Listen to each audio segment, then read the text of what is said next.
Namaste student, I Shambhavi BR, your history teacher. So this is the third part of the video of medieval India and political transition. So today we'll be learning about Tughlaq Sayyid and Lodi dynasty. So we'll understand about Tughlaq dynasty. Tughlaq dynasty was founded by Ghiyazuddin Tughlaq. Ghiyazuddin Tughlaq maintained peace and order in Delhi by implementing liberal administrative policies. He strengthened the border to prevent the Mughal invasion. He built irrigation canals for the benefit of farmers and lowered the taxes. He also established the postal system consisting of oarsmen and runners. He built many places, like many forts were constructed, and among them are the one which is important is the Tughlaqabad fort, which is near Delhi. He conquered Madurai, Warangal and maintained law and order not only in Warangal but also in Gujarat and as well as in Bengal. The other important rulers of this dynasty are Muhammad bin Tughlaq and Firoz Tughlaq. In the next slide, we can see that there are four dynasties mentioned here. So these two dynasties we have learned it. So it is just a revisions to go back and understand what is that we have learned in the second video.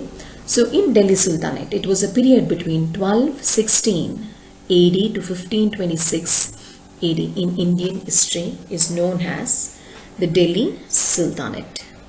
During this period, over 300 years, 5 dynasties came into an existence and ruled Delhi, and they are Slave Dynasty, or you can call it as Ghulam Dynasty, Khilji Dynasty, Tughlaq Dynasty, Sayyid and Lodi Dynasty. In the previous slide, I did mention about the Tughlaq Dynasty. The founder of the Tughlaq Dynasty is Ghiyazuddin Tughlaq. So the important rulers of the Tughlaq Dynasty were Muhammad bin Tughlaq and Firoz Tughlaq. And the most important among them happens to be Muhammad bin Tughlaq. Muhammad bin Tughlaq.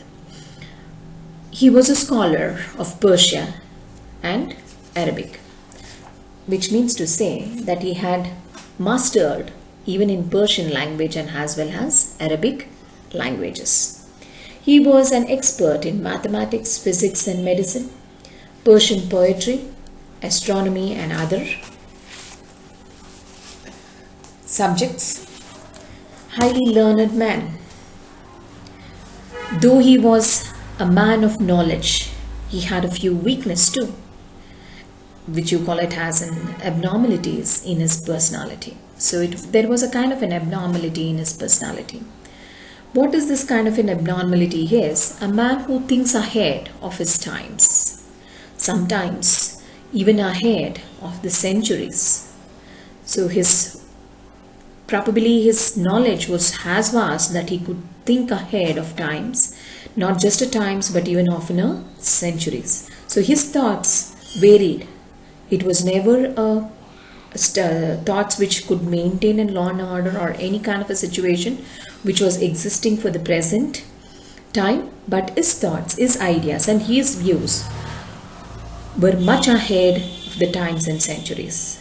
Probably that was one of the drawbacks which led him to see many failures.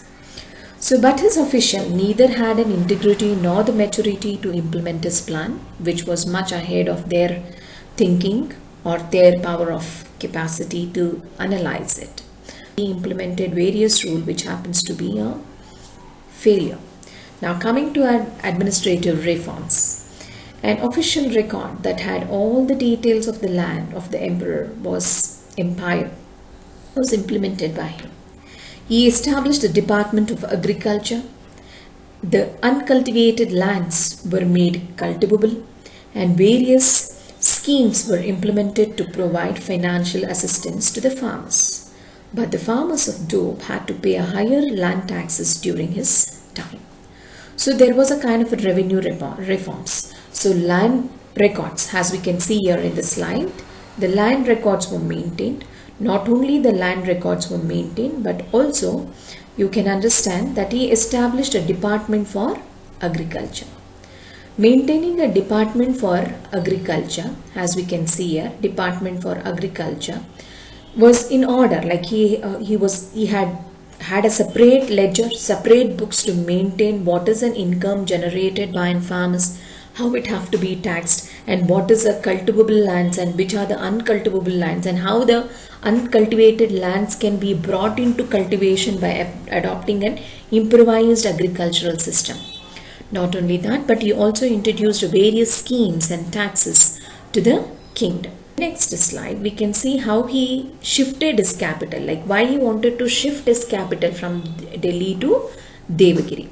He shifted the capital from Delhi to Devagiri, that is Daulatabad. Delhi was nearer to the north-western frontiers, which was exposed to Mughal invasion, and he wanted to make it more secure by having Devagiri, which was towards the southern part of India. And he thought that by shifting the capital from Delhi to Devagiri, the place will be better for his administrative activities and it would be more secure. So with that thought of an idea, he wanted to shift his capital from Delhi to Devagiri. But Devagiri could be a safe place and for almost free from Mongol raids. So this was an idea.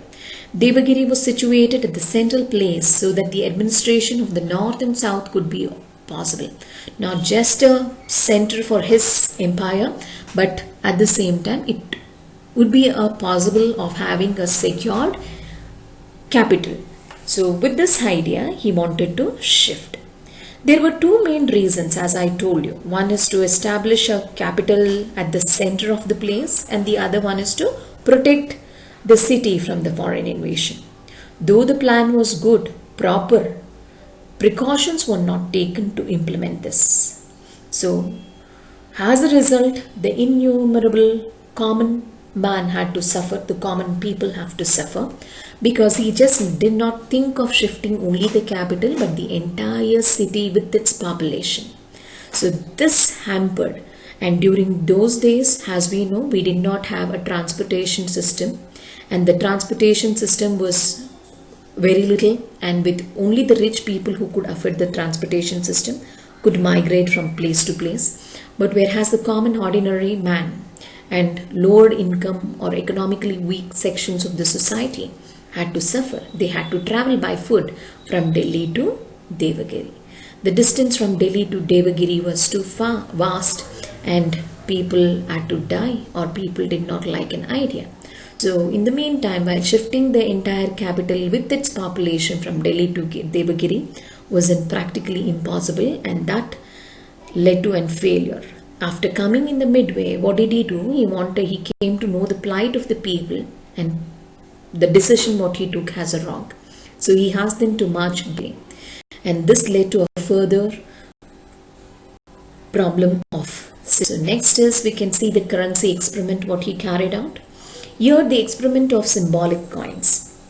The value of the currency was made adjusted to the value of gold and silver coins in circulation of his time. He brought gold coins named dinar and silver coin named adili into circulation. The coins were aesthetically designed. It was designed as per to his taste and knowledge. And after a few years, the copper and brass coins were also brought into circulations symbolically. So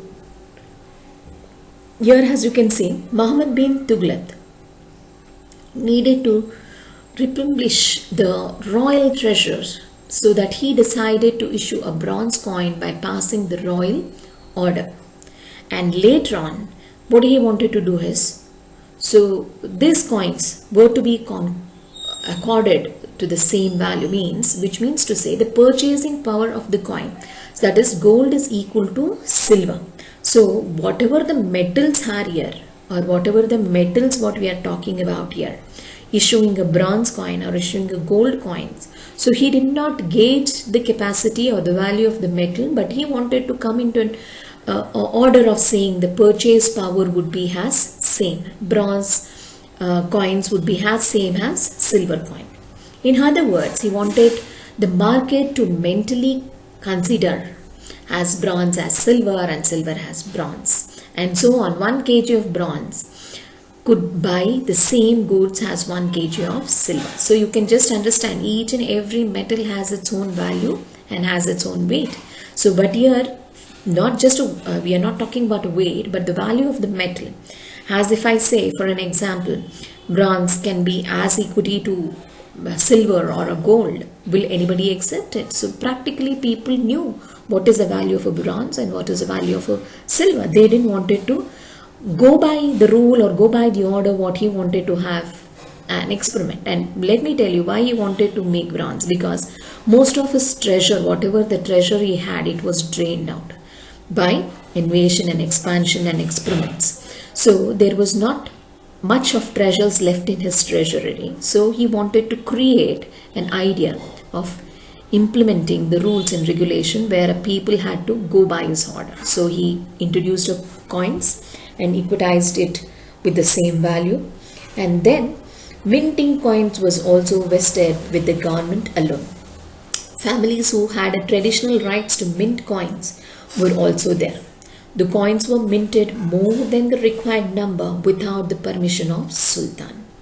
This resulted in chaos. The state treasury became empty due to a costly administrative experiment and severe drought. Apart from that shifting of capital, the process of relocating the capital back and other measures. So whatever experiment he had carried out, all that happened to be a failure, and that totally drained out his treasure, which led to their depreciation, and foreign merchants refused to buy or have any kind of a trade activities with Tughlaq dynasties. And he introduced a new coin made of silver, as I told you, the silver which was called as Adili, and increased the size of the existing gold dinar from 172 grains to 202 grains. So, but later he introduced the bronze and made it as equal as silver, which all proved to be a failure even in his coin. So next is Delhi Sultanate. So here we can understand Muhammad bin Tughlaq implemented many ideas in administrative system.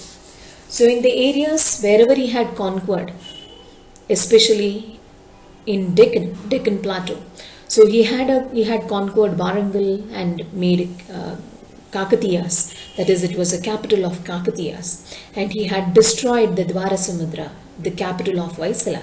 Madurai of South India was conquered by Jalaluddin Hasan Shah, was named as a governor. Muhammad bin Tughlaq was the first Delhi Sultanate, or the first Delhi Sultan to establish a vast empire in India. Muhammad bin Tughlaq organized a big army. There were 27 rebellions in South India during his last 11 years of rule. These rebellions led to the rise of Vijayanagar and Bahmani kingdom later. So unlike Alauddin Khilji, Muhammad bin Tughlaq aimed to annex the kingdoms of Deccan. As I told you, the Warangals, that is, he conquered Warangals, which was the capital of Kakatiyas, and as well as Dwarasamudra, the capital of Hoysalas, Madurai of South Indian dynasty. So by plundering and conquering many places, he wanted to make his territory get expanded. And it was true that he shifted his capital, whatever experiment he had to make, by shifting from Delhi to Devagiri, and exercise a control over the southernmost territory misfired him, and he was forced to change his decision. Deccan policy of Muhammad bin Tughlaq led to the creation of Hindu kingdoms, and which are these two Hindu kingdoms who were the rebels during those days were Vijayanagars and Bahmani kingdoms. The Vijayanagar kingdom, who happens to have a control over. Later on you can see even the Bahmani. So next is what happened later, that is during the time of Firoz Tughlaq, who was also an important ruler of Tughlaq dynasty. So Firoz Tughlaq, who ascended the throne after Muhammad bin Tughlaq, implemented numerous policies, people-friendly programs. He waived off Takawi's loans for the benefit of his subject, and he paid a compensation to the victims of Muhammad bin Tughlaq invasion. And later on, he also had benefits ideas of implementing various changes in rules and regulation and taxing policies, that is tax policies where people were getting taxed. So those burdens were reduced by him. The private mines used to be taxed, and also the taxes were collected for providing irrigation facilities. He abolished around 20 different types of taxes, which was implemented during the time of Muhammad bin Tughlaq. And as you can see, not just a people-friendly rules were implemented, but also reduced the burden from the people by reducing the tax system. But he also had built many cities, mosques, madrasas, dams and irrigation canals. So as you can see, there are few cities mentioned here: Jaunpur, Fatehpur, Sindhpur,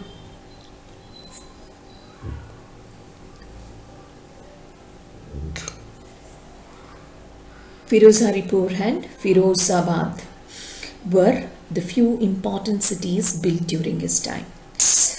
Sayed dynasty. So moving on to Sayed dynasty. Khizr Khan Sayed, the governor of Multan, founded this dynasty. Bahul Lodi or Sikandar Lodi, Ibrahim Lodi are also the important sultans of the dynasty. Coming to the Sikandar Lodi, who had conquered Bihar, Bengal, Dholpur, Chanderi, established peace and order in Delhi. So he established the rule from the Bayan and Gwalior regions, and he also ensured the law and order in his kingdom. So Muhammad Shah, Alauddin and Alam Shah were the prominent rulers, and Bahul Lodi defeated Alam Shah and brought an end to the Sayed dynasty. So after bringing to an end to this Sayed dynasty, Ibrahim Lodi, the successor of Sikandar Lodi, was incompetent. Who was incompetent? Ibrahim Lodi was incompetent. Ibrahim Lodi, the successor of Sikandar Lodi, was an incompetent. So, being an incompetent Ibrahim Lodi, what would have happened to the dynasty? Obviously, it would have lost. So, let us know who is this Sikandar Lodi.